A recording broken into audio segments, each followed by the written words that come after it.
maliit na lang daw ang mundong ginagalawan ngayon ng mga loyalista ni Nur Miswari na lumusob at nanakop sa ilang barangay sa Zamboanga City. 10 araw na ang nakakaraan.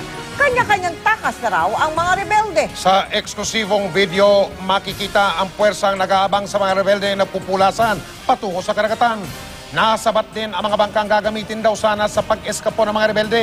Gayunpaman, hawak pa rin ng MNLF hanggang ngayon ang may 21 bihag. Mula sa lungsod ng Zamboanga, nakatutok live si June Veneracion. June! Well, Mike, pangunahing misyon ng Navy ang maglatag ng naval blockade para mapigilan yung pagtakas o di naman kaya yung pagpasok ng mga reinforcement nitong mga rebeldeng MNLF dito sa lungsod ng Zamboanga. Kaya ngayon papatakas na raw ang mga rebelde, hinaharang sila ng Philippine Navy.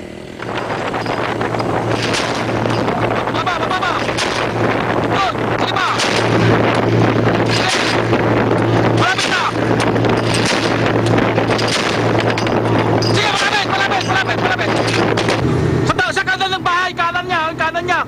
Nasa bundok na sila. Fire! Nasa kalahating oras na palaban ng Navy kahapon nang pigilan nila ang tangkasan ng pagtakas ng mga rebeldeng MNLF mula sa isang coastal barangay ng Zamboanga City. Nasa bundok, sa bundok, sa bundok! Sa bundok, sa bundok! Yung kanan ng bahay, yung bundok na yun!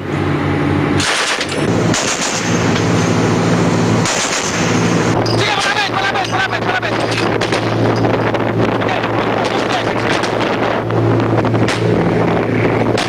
Sige, fire! Mataas!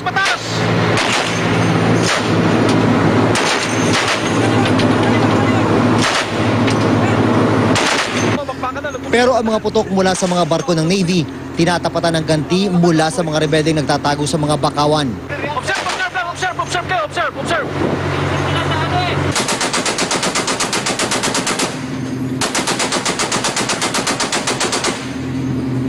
Caliber! Sige lang! Ito, bakbakan na. Yung blow, ang tirahin, yung blow.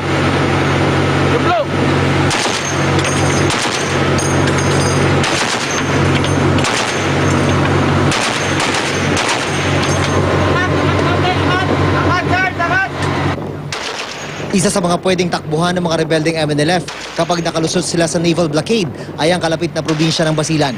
Nung binigyan kami ng go signal to fire warning shot, para malaman namin kung ano yung reaction nila, na immediately nag-retaliate sila at tumama sa dagat, tumama yung mga bala nila. Sumama kami sa clearing operation ng Naval Special Operations Group ngayong araw. Dito nasabat ang malaking bangka ng mga rebeldeng MNLF. Ang bangka na ito na pwedeng pagsakyan ng 50 katao ay ginamit umano ng mga loyalista ni Nur Miswari sa pagpasok sa Zamboanga City mahigit 1 linggo nang nakalipas.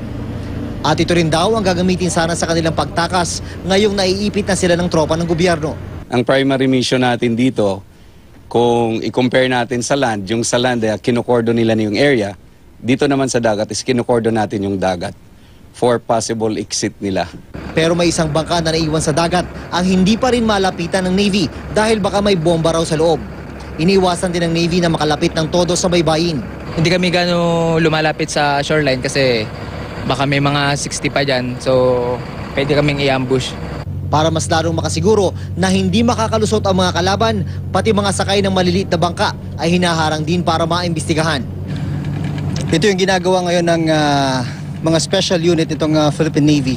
Ang mga maliliit na bangka, yung may sakay, ay hinihinto nila, ini-inspeksyon yung mga sakay para makasiguro na yung mga lumalabas at pumapasok dito sa lungsod ng Zamboanga ay hindi mga miyembro ng rebelding grupo ng Moro National Liberation Front.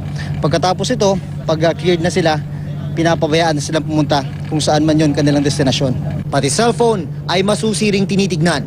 Sir, anong purpose nun? Bakit kailangan i-check yung cellphone? Para malaman natin sa contact number nila at saka sa mga messages kung may mga naiiwang mga mensahe galing sa kalaban. Ang mga residenteng muntik na maipit kahapon sa bakbakan sa malaking barko muna ng Philippine Navy na Malagi. ito ang kanilang pansamantalang tirahan. Ang Navy ang nagpapakain sa kanila. Usapan namin, kinuha namin sila rito sa barko para at least for them, para ma-safety sila sa isang lugar. Ayon sa AFP, clearing operation na lang ang ginagawa ngayon. Pero wala pa rin kasiguruhan na hindi na masusundan ang bakbakan. Mel, kung naka-alert itong Navy kapag umaga, talagang mas todo alerto sila kapag sapit ng gabi dahil doon daw mas marami ang mga rebelding MNLF na nagtatangkang lumabas dito sa lungsod ng Zamboanga. Mel? Maraming salamat sa iyo, June Veneracion.